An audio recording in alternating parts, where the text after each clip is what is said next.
మీరు కొత్తగా business start చేయాలనుకుంటున్నారా? మార్చ్ 16-17 హైటెక్స్ లో ఫ్రాన్సెస్ ఇండియా బిగ్గెస్ట్ ఫ్రో ఎక్స్పో. రైతు భరోసాకు సంబంధించి ఎవరు ఆందోళన చెందాల్సిన అవసరం లేదు. గతంలో కొనసాగిస్తున్న రైతు బంధును ఇప్పటి వరకు 5 ఎకరాల వరకు ఉన్న రైతులకు దాదాపుగా 62 లక్షల మందికి రైతు బంధు వాళ్ళ ఖాతాలో పడ్డది. భవిష్యత్తులో రైతు భరోసా పథకము గుట్టలకు, చెట్లకు, రోడ్లో పోయిన భూములకు, లేఅవుట్లై బంగ్లాలు కట్టిన ప్రాంతాలకు ఇవ్వబడవు.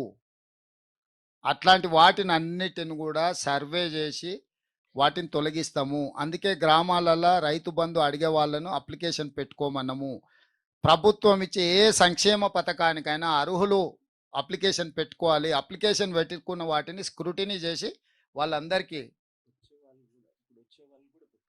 పెట్టుకోవచ్చు. ఎవరైనా కొత్త వాళ్ళు పెట్టుకోవచ్చు, వచ్చే వాళ్ళు పెట్టుకోవచ్చు. వచ్చే వాళ్ళు పెట్టుకోకపోయినా మా దగ్గర డేటా ఉంది, అది వెరిఫై చేస్తాం. వచ్చే వాళ్ళు పెట్టుకోలేదు కాబట్టి మాకు రాదని అనుకోవాల్సిన పని లేదు.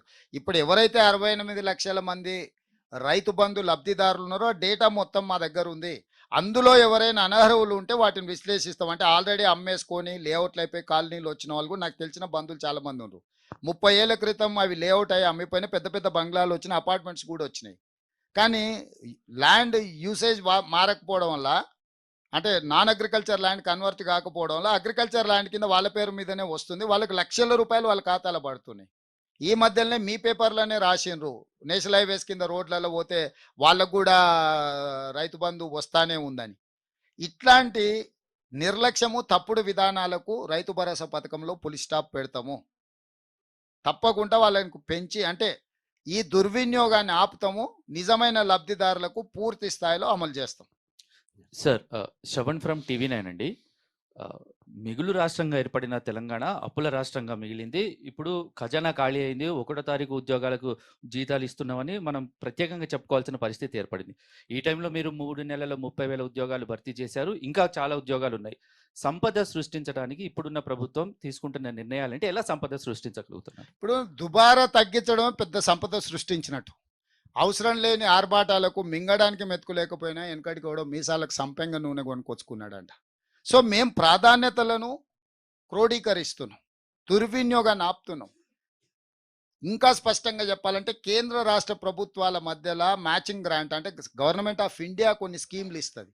ఆ స్కీమ్లలో ఏంటంటే 60% నిధులు వాళ్ళు ఇస్తారు, 40% మనం వాటికి కలిపితే 100%తో ఆ కార్యక్రమాలు తీసుకోవచ్చు, ఇంక్లూడింగ్ సాగునీటి ప్రాజెక్టులు. ఇప్పుడు పాలమూరు రంగారెడ్డి ఎత్తిపోతల పథకము ఇప్పుడు జాతీయ ప్రాజెక్టులు అనే విధానమే మోడీ వచ్చినాక రద్దు చేసిండు. నేషనల్ ప్రాజెక్ట్ అంటారు కదా, ఆ విధానమే 2015లో రద్దు అయిపోయింది. ప్రతిసారి కేసీఆర్ నేషనల్ ప్రాజెక్టు కోసం లెటర్ ఇచ్చి వచ్చినట్టు.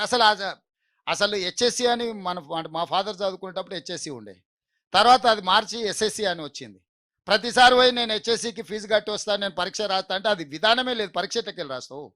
సేమ్ నేషనల్ ప్రాజెక్ట్ అనే విధానం లేదు. పిఎంకేఎస్వై కిసాన్ సంయోజన